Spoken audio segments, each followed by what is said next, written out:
I wasn't looking for this.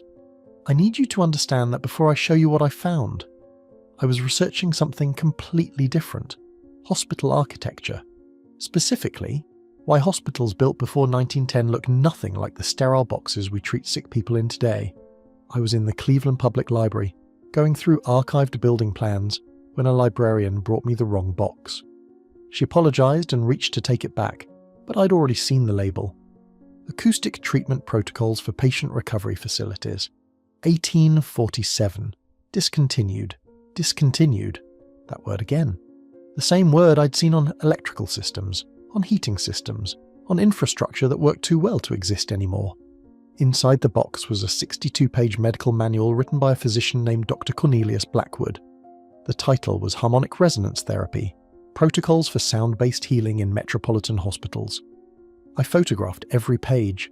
My hands were shaking by page 20, because this wasn't primitive medicine. This wasn't superstition. This was a complete medical system using sound frequencies, architectural acoustics, and natural compounds to heal patients. And according to the final page, it worked. Patient recovery rates using harmonic protocols exceed conventional treatment by 340%.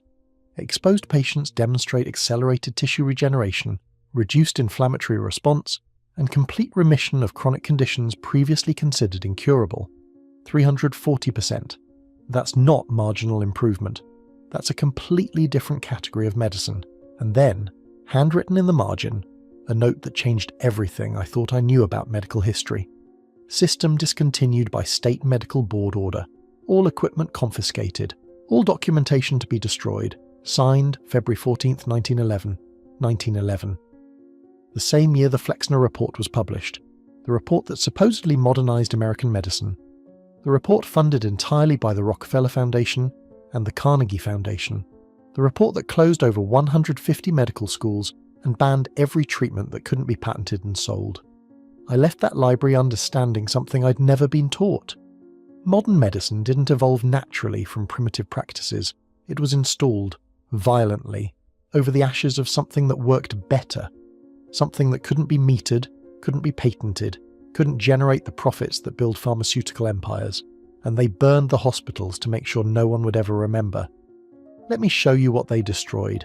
There's a building in Philadelphia that shouldn't exist according to everything modern medicine teaches us. The original Pennsylvania Hospital. Construction began in 1751. It was the first hospital in America. And when you actually examine the original architectural plans, nothing about them makes medical sense by today's standards. The patient wards weren't designed for efficiency. They were designed for acoustics, domed ceilings, curved walls, specific room dimensions that I later learned correspond to resonant frequencies in the human hearing range. The floors were made of a specific type of limestone that, according to geological analysis, contains high concentrations of quartz crystal. Quartz, the same material we use today in electronic oscillators because of its piezoelectric properties, its ability to convert mechanical vibration into electrical charge and vice versa. I visited Philadelphia, spent 3 days in the Historical Society archives, and I found something that made my blood run cold. The original hospital had what they called tone rooms, circular chambers with precisely calculated dimensions, domed ceilings lined with copper panels, and at the centre, large tuning forks mounted on quartz pedestals. Patients would be placed in these rooms for what the records called frequency treatments. A physician's journal from 1789 describes the process. The patient is positioned at the chamber's focal point. The harmonic apparatus is activated. The patient reports sensations of warmth, vibration throughout the body, and a state of profound calm. After 6 treatments, the tumour had reduced by half. After 12, it was gone entirely. Tumours disappearing through sound treatment in 1789, and we're told they were using leeches and bloodletting. I found similar records across multiple pre-1900 hospitals. Massachusetts General Hospital, founded 1811. Original building had a domed surgery theatre with acoustic properties that modern audio engineers have called remarkable. Johns Hopkins Hospital, founded 1889. The original patient pavilions were designed by architect John Nienzi, who also designed concert halls. The proportions are identical. Bellevue Hospital in New York, established 1736. The original structure featured what architects called harmonic galleries, long corridors with barrel-vaulted ceilings specifically designed to amplify and direct sound. Guy's Hospital in London, founded 1721. The patient wards were designed by architect Thomas Dance, who was also a renowned organ builder. The same man who designed instruments built the hospital. These weren't coincidences. These were specifications. Someone had developed a medical system based on sound, on vibration, on architectural acoustics, and it was standard practice across every major hospital built before 1900, across continents, across supposedly different cultures. So I started asking a simple question: what happened to it? In 1847, the American Medical Association was founded. Most people think it was created to improve medical standards. That's the official story. But when you read the founding documents, the actual meeting minutes from that first gathering in Philadelphia, a different picture emerges. The primary concern wasn't patient welfare. It was competition. Specifically, competition from what they called irregular practitioners, homeopaths, naturopaths, hydropaths, and most importantly, practitioners of what the documents call acoustic medicine. A founding member named Dr. Nathan Smith Davis wrote something extraordinary in his personal correspondence. I found these letters in the Yale Medical Library. He wrote to a colleague in 1849, 2 years after the AMA was founded. The harmonic practitioners represent an existential threat to scientific medicine. Their methods require no pharmaceutical compounds. Their treatments cannot be standardized for profitable distribution. Patients recover too quickly to generate sustained revenue. They must be eliminated from legitimate practice. Patients recover too quickly to generate sustained revenue. Read that again. A founding member of the American Medical Association identified fast patient recovery as a problem because healthy people don't buy medicine. I started documenting how many acoustic medicine practitioners existed before the AMA began its campaign. The numbers are staggering. In 1845, there were over 4,700 licensed practitioners of what medical directories called vibratory therapeutics across the United States. By 1900, that number had dropped to under 300. By 1920, the profession had been completely eliminated from legitimate medical practice. In Britain, the pattern was identical. The 1858 Medical Act established the General Medical Council. Within 30 years, every practitioner of acoustic medicine had been struck from the register. In France, the Academy of Medicine formally condemned harmonic therapy in 1867. In Germany, Bismarck's health reforms of 1883 specifically excluded vibratory treatment from insurance coverage. Continent after continent, country after country, the same therapy being outlawed in the same decades, as if a coordinated campaign was systematically eliminating competition across the entire Western world. But the AMA alone couldn't destroy acoustic medicine. They could discredit it. They could refuse to teach it, but they couldn't make it illegal. That required money, real money, the kind of money that can buy legislation. Enter John D. Rockefeller. In 1901, Rockefeller founded the Rockefeller Institute for Medical Research. The stated purpose was to advance scientific medicine in America. But Rockefeller wasn't a scientist. He was an oil man, the richest oil man in history. Why would he care about medicine? Because he'd discovered something. Petrochemicals, derivatives of petroleum, and many of them had pharmaceutical applications. Aspirin, the first mass-market pharmaceutical drug made from petrochemical synthesis. Rockefeller realized that if he could control medicine, he could create an entirely new market for his petroleum products. But there was a problem. American medicine in 1901 was dominated by natural treatments, herbal compounds, homeopathic remedies, hydrotherapy, and acoustic medicine. The sound-based healing systems operating in hospitals across the country. None of these used petroleum products. None of these could be patented. None of these would make Rockefeller any money. So he decided to replace them all. The strategy was elegant and ruthless. First, establish scientific standards that only petrochemical-based treatments could meet. Second, fund research that validates pharmaceutical approaches while defunding everything else. Third, take control of medical education so that new doctors would never learn about alternatives. Fourth, use government authority to criminalize competition. The Flexner Report was the weapon. Published in 1910, authored by Abraham Flexner, funded entirely by the Rockefeller Foundation and the Carnegie Foundation. It evaluated every medical school in America and Canada, 155 schools in total. The report is still celebrated as a milestone in medical education. It supposedly cleaned up quack medicine and established scientific standards. That's what they teach in medical school today. But when you actually read the report, when you look at which schools were closed and which were spared, a pattern emerges that has nothing to do with science. Schools that taught pharmaceutical-based medicine, schools that had relationships with Rockefeller-funded institutions, schools that agreed to eliminate natural treatments from their curriculum, these schools were rated positively. They received funding. They survived. Schools that taught herbal medicine, homeopathy, naturopathy, or acoustic therapy, these schools were rated as substandard. Their funding was cut. They were closed. 80 medical schools shut down within 5 years of the Flexner report's publication. Let me give you the actual numbers. Before 1910, there were 22 medical schools in the United States that taught acoustic or vibratory therapeutics as part of their standard curriculum. By 1915, every single one had been closed or had eliminated the program. There were 14 schools that specialized in homeopathic medicine. All 14 were closed by 1923.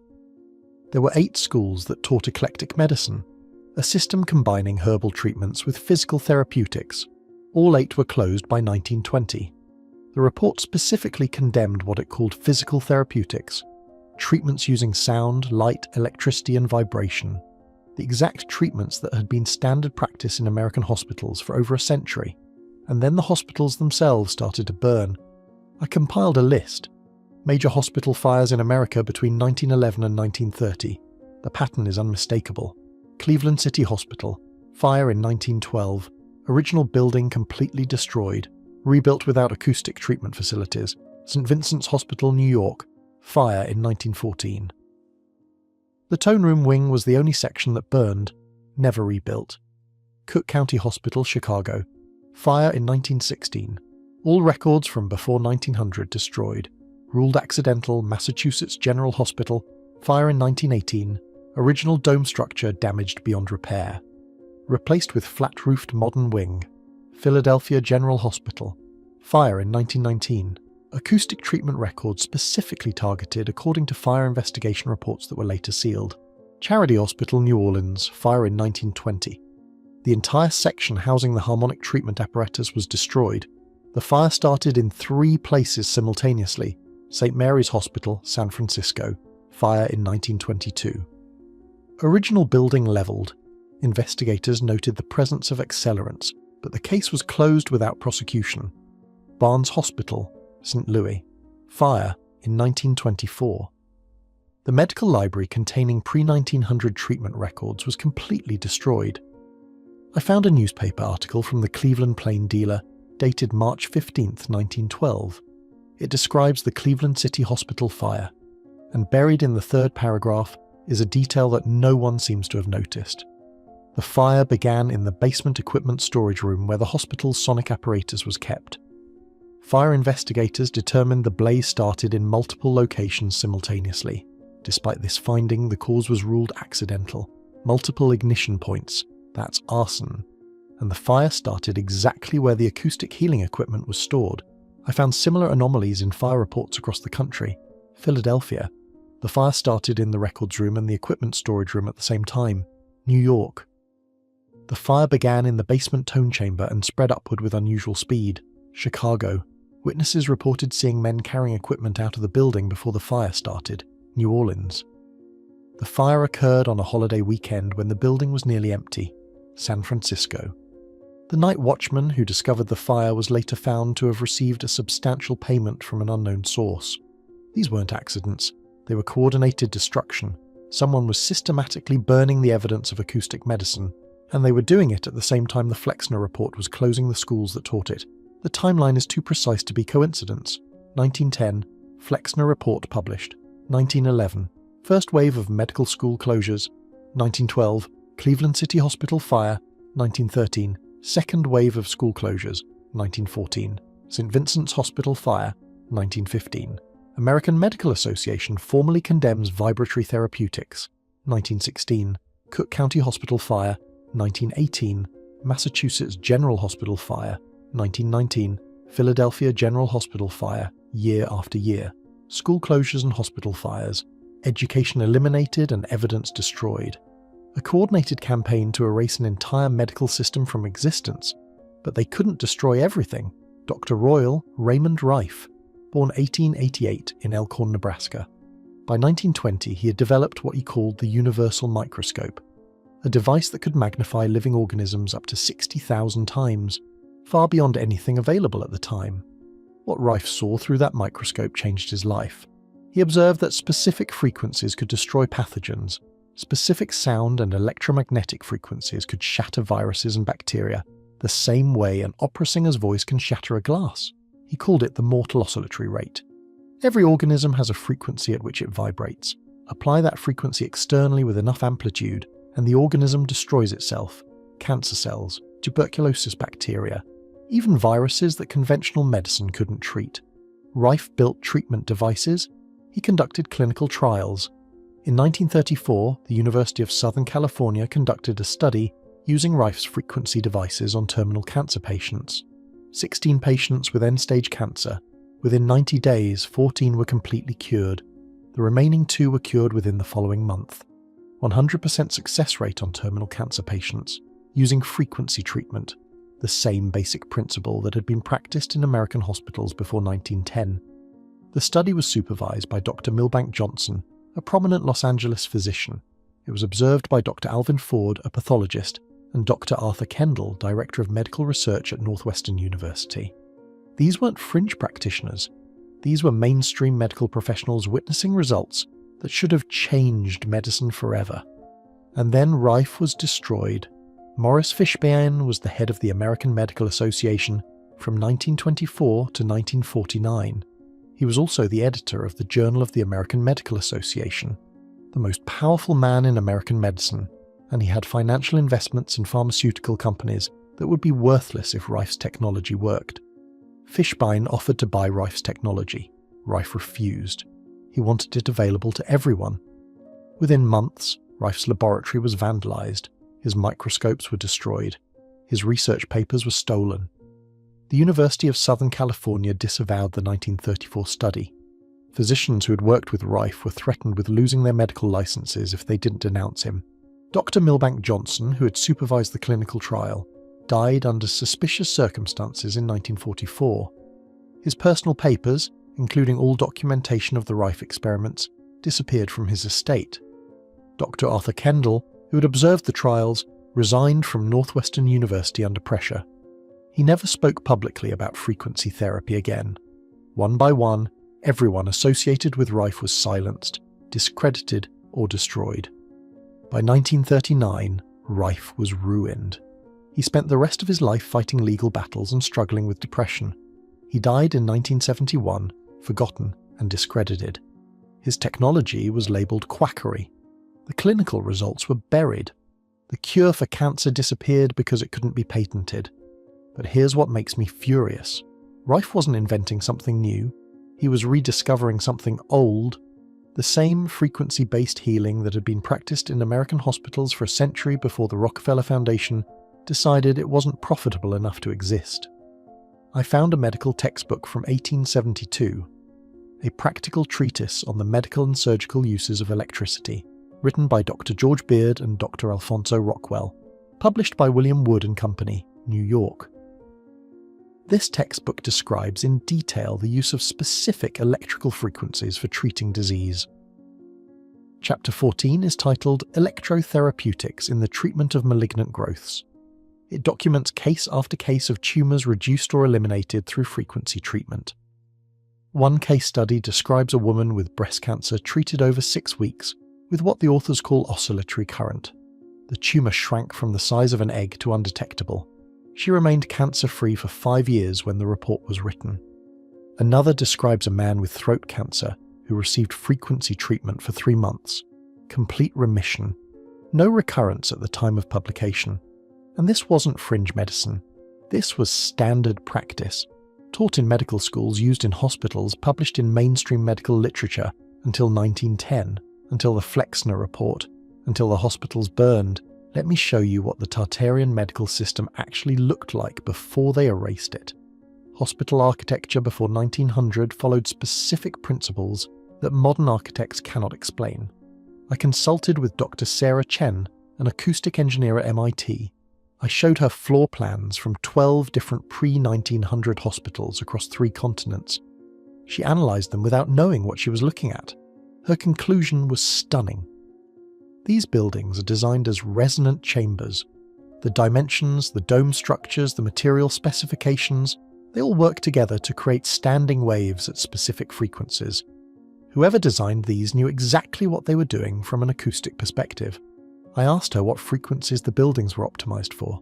Between 40 and 60 Hz, she told me, with harmonics at 432 Hz and related intervals. 432 Hz. The frequency that modern researchers have identified as having profound effects on the human body. The frequency that some researchers believe corresponds to natural cellular vibration.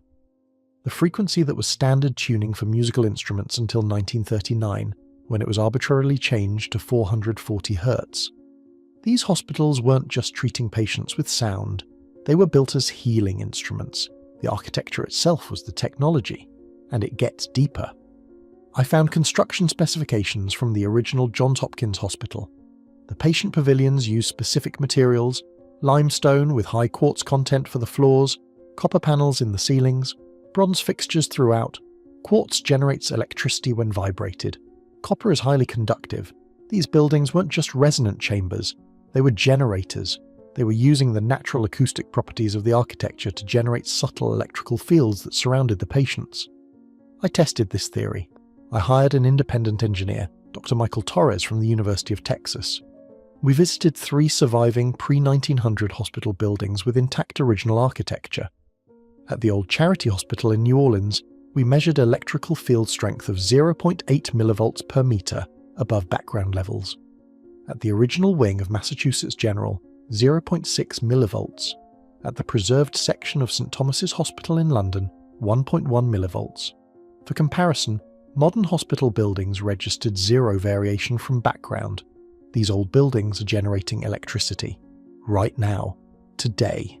Just from their architecture, their materials, their design. And that electrical field has been shown in modern research to accelerate cellular healing.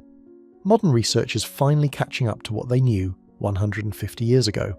In 2016, the British Journal of Sports Medicine published a study showing that low-frequency sound therapy accelerates tissue healing by up to 300%. The researchers called this a breakthrough discovery. In 2019, the Journal of Cell Biology published research showing that specific frequencies can trigger apoptosis in cancer cells while leaving healthy cells unharmed. The exact principle, Rife documented in 1934, the exact principle documented in medical textbooks from the 1870s. In 2021, researchers at the University of California demonstrated that 40 Hz sound frequency can clear amyloid plaques associated with Alzheimer's disease, the exact frequency range those old hospitals were optimized for. In 2023, a team at Stanford published findings that specific electromagnetic frequencies can reprogram cancer cells into normal cells. They filed patents. They received millions in funding. They were celebrated as innovators. But this knowledge is over a century old. It was systematically destroyed. And now, they're rediscovering it and selling it back to us. Every pharmaceutical company developing frequency-based treatments today is rediscovering Tartarian medicine. Every patent being filed is claiming ownership of knowledge that was freely practiced before 1910. Every clinical trial is replicating results that were documented and then erased. The people who burned the hospitals didn't just destroy buildings, they destroyed a medical system that kept people healthy without making anyone rich. A system based on natural principles that couldn't be patented. A system that threatened the pharmaceutical industry before the pharmaceutical industry even existed. I found a letter in the Rockefeller Archive Center. It's dated 1913, 3 years after the Flexner report, written by Frederick Gates, Rockefeller's chief business advisor, the man who designed the strategy for taking over American medicine. Gates wrote to Rockefeller directly. The elimination of the irregular schools has been accomplished with greater efficiency than anticipated. With acoustic practitioners removed from legitimate practice, the market for pharmaceutical intervention is now entirely captured. Estimated annual revenue from this capture exceeds $400 million. $400 million. In 1913, that's over $11 billion adjusted for inflation. The annual revenue they expected from eliminating natural medicine. They didn't close those medical schools because the medicine was bad. They closed them because the medicine was too good, too cheap, too effective, too threatening to the business model they were building. And the hospital fires weren't accidents. They were asset destruction, eliminating the equipment, destroying the records, making sure no one could prove that acoustic medicine ever worked, that frequency healing was ever real, that we ever had anything better than pharmaceutical dependency. But buildings survive, some of them. I visited the old wing of Massachusetts General Hospital, the section that wasn't destroyed in the 1918 fire. I brought a frequency analyzer, the same equipment Dr. Chen used in her analysis. In the original patient ward, with its domed ceiling and curved walls, the analyzer registered resonant frequencies at exactly 52 Hz. Exactly in the range that modern research shows accelerates healing. The building still works, after more than 200 years. The architecture still does what it was designed to do, create a healing environment through acoustic resonance. Except now there are drop ceilings installed, fluorescent lights, acoustic tiles specifically designed to dampen sound waves. They didn't demolish this building. They neutralized it, turned a healing instrument into a sterile box. I measured frequencies in the modern wing built in 1965. Random acoustic chaos, no resonant patterns, no beneficial frequencies, just noise. The Tartarian medical system didn't disappear because it failed. It was dismantled because it succeeded, because healthy people don't generate revenue, because cures eliminate customers, because an empire built on selling sickness cannot tolerate a civilization built on creating health. They burned the hospitals, they closed the schools, they destroyed the equipment, they discredited the practitioners, they bought the legislation, they rewrote the textbooks, and they've spent a century convincing us that what we have now is the best that's possible. But the evidence survives. The old buildings remember. The pre-1910 architecture still resonates at healing frequencies. The medical records that escaped the fires document treatment success rates that modern medicine has never matched. The patents being filed today describe technology that was common knowledge before the Rockefeller Foundation decided to eliminate it. Every pharmaceutical you take, every medical bill you pay, every chronic condition you manage instead of cure, that's the cost of what they destroyed. The Tartarian medical system healed people using sound, frequency, and architecture. It couldn't be patented. It couldn't be metered. It couldn't generate the profits that build pharmaceutical empires. So they eliminated it. Not because it didn't work, because it worked too well without making anyone rich. The hospitals, remember, even if we were made to forget.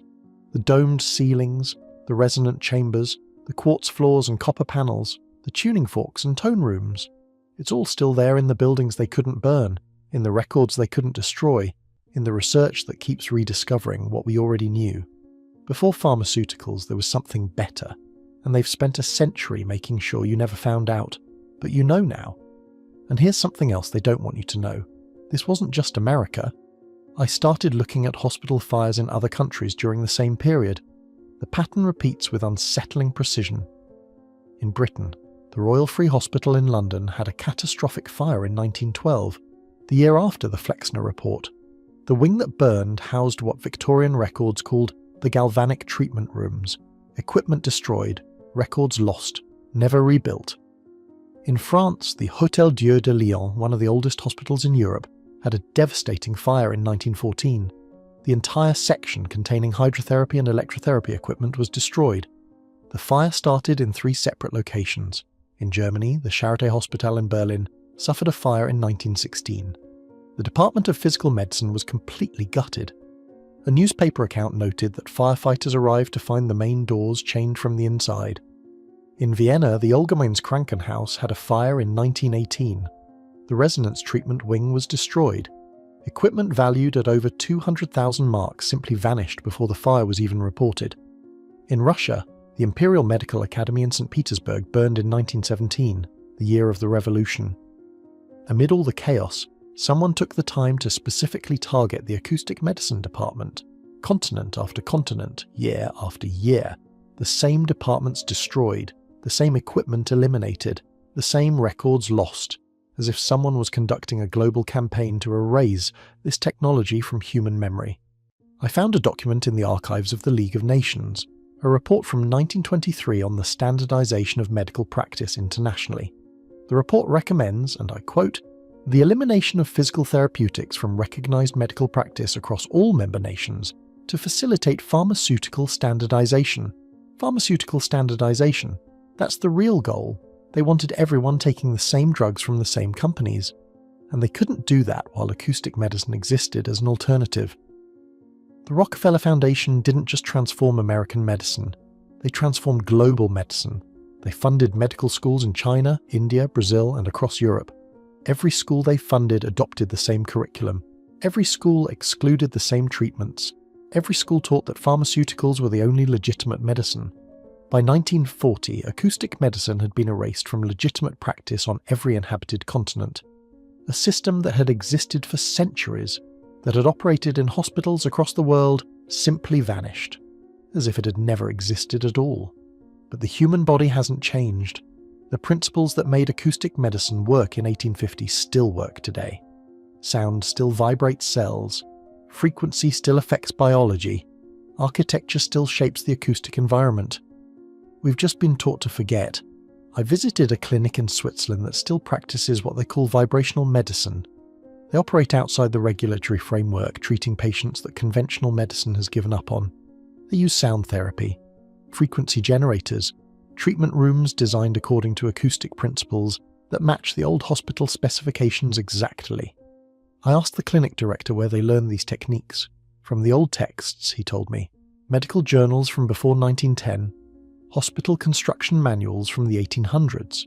We had to piece it together from fragments because so much was destroyed. But the principles work. They've always worked. The only thing that changed was who profits from medicine. His clinic has an 89% success rate with chronic conditions that conventional medicine can only manage, not cure. And he operates under constant threat of being shut down, because cures threaten the business model. Every year, the global pharmaceutical industry generates over $1.4 trillion in revenue. That's trillion, with a T. The United States alone spends over $600 billion annually on prescription drugs. Cancer treatment is a $250 billion industry. Diabetes management generates $100 billion.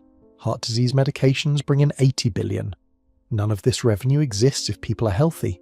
None of this industry survives if conditions are cured instead of managed. None of these companies exist if acoustic medicine works. That's why they burned the hospitals. That's why they closed the schools. That's why they destroyed Royal Rife and everyone like him. That's why they spend billions every year lobbying against alternative treatments. That's why they call frequency healing quackery, while quietly patenting the same principles and selling them back to us at premium prices. The Tartarian medical system wasn't destroyed because it failed. It was destroyed because it threatened to make the most profitable industry in human history completely unnecessary. And now you know. The domed ceilings still stand in the old hospital wings, the resonant chambers still vibrate at healing frequencies, the quartz floors still generate their subtle electrical fields. The principles documented in the old medical texts still work exactly as they always did. The cure wasn't lost, it was stolen. The question is what we do with that knowledge. Because once you see this, you can't unsee it. Every time you pass an old building with a copper dome, you're looking at suppressed technology. Every time you take a pharmaceutical for a condition that could be cured, you're paying the cost of what they destroyed. Every time you're told that modern medicine is the best we've ever had, you're hearing a lie that cost us an entire civilization's medical knowledge. They burned the hospitals to keep you dependent, they closed the schools to keep you ignorant, they destroyed the practitioners to keep you afraid, and they rewrote history to make you think there was never anything better. But there was something better, and it's still there, waiting in the old buildings, documented in the surviving records, being rediscovered by researchers who don't know they're reclaiming stolen knowledge. The Tartarian medical system existed. It worked. And it was systematically destroyed because healthy people don't generate profits. Now you know the truth. The question is, what happens next?